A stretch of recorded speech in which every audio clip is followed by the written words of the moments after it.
Hello, friends. Yesterday, when we read, Garth was making a sign to put up at the craft shop so that people would leave Ralph alone. Chapter 6, A Thief in the Craft Shop. At first, the sign over Ralph's cage was the cause of argument. "But, Aunt Jill, how come Garth is the one who gets to feed the mouse?" the campers asked. "I want to feed the mouse, too. Why can't I feed the mouse? It isn't fair. Nobody else has a mouse." Aunt Jill always gave the same answer. "Garth gets to feed the mouse because the mouse is his. He caught it in a butterfly net." This policy inspired some of the campers to go mouse hunting. Big game hunting, they called it, with butterfly nets. But when no mice were caught, enthusiasm waned, and the campers gradually lost interest. Catso followed someone into the craft shop whenever he could, and whenever he succeeded, Aunt Jill said, "Someone had better put that cat out." Usually Lana was the one who picked up Catso and held him with his face over her shoulder as if he were a baby.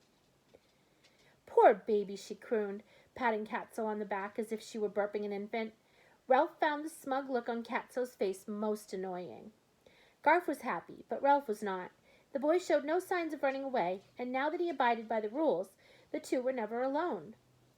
The bars of Ralph's cage enclosed a very small area, and no matter how fast he ran on his wheel, he remained in the same place. He began to sit motionless for long periods of time while he thought more and more about the freedom he had enjoyed back at the Mountain View Inn. He missed those long corridors and his exciting expeditions in search of food. What he had once called crumb scrounging now seemed a test of courage. He even came to admit that he missed his little brothers and sisters and cousins.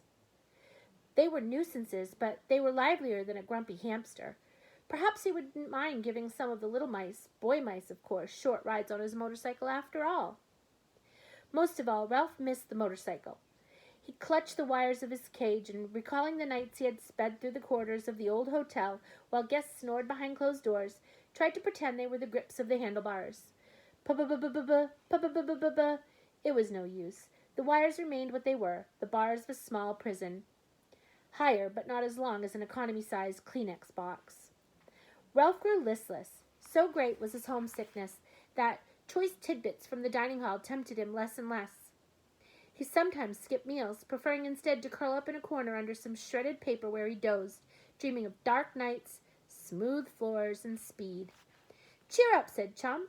"You'll get used to a cage." Ralph did not answer. He wanted to be alone with his thoughts.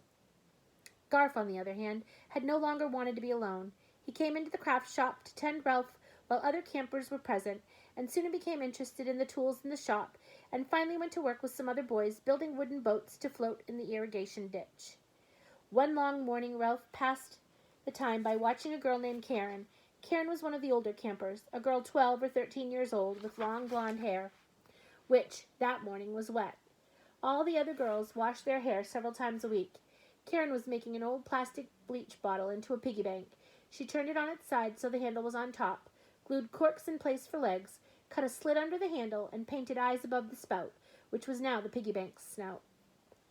Ralph noticed that Karen paused from time to time to scratch her left arm. Finally, Karen set her paintbrush across the top of the paint jar and removed her wristwatch, which she laid on the shelf beside Ralph's cage. He could hear it tick. She scratched the spot where the watch had been, returned to her painting, and then stopped to scratch again. "Karen, let me see your arm," said Aunt Jill, who was showing a boy how to lace together a wallet. "Why, it looks to me as if you have poison oak. You had better go see the nurse about it, and be careful not to scratch it." "But, Aunt Jill, it feels so good to scratch," said Karen, tossing back her hair. "I know, but scratching only spreads the poison oak and makes it worse," said Aunt Jill. "Now run along and see the nurse. I'll wash out your paintbrush for you. It's almost time for the dinner bell." When the bell rang for the noon meal and the craft shop was empty, Ralph felt his fur rise along his spine. Sure enough, just as he expected, there was the curious paw of Catso exploring the hole in the screen door. Then the pink nose appeared.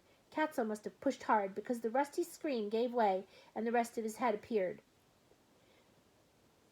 Catso did not stop there. He pushed and wiggled until he got one shoulder and then the other through the hole. Then came Catso's front feet, followed by the rest of the beast. Catso was in the craft shop. Where was Sam? Ralph scuttled to the far corner of his cage, where he turned his back to the world and tried to make himself invisible. He heard Catso land lightly on the work table beneath his cage, and knew that this time there was no one to snatch the cat and shove him out the door.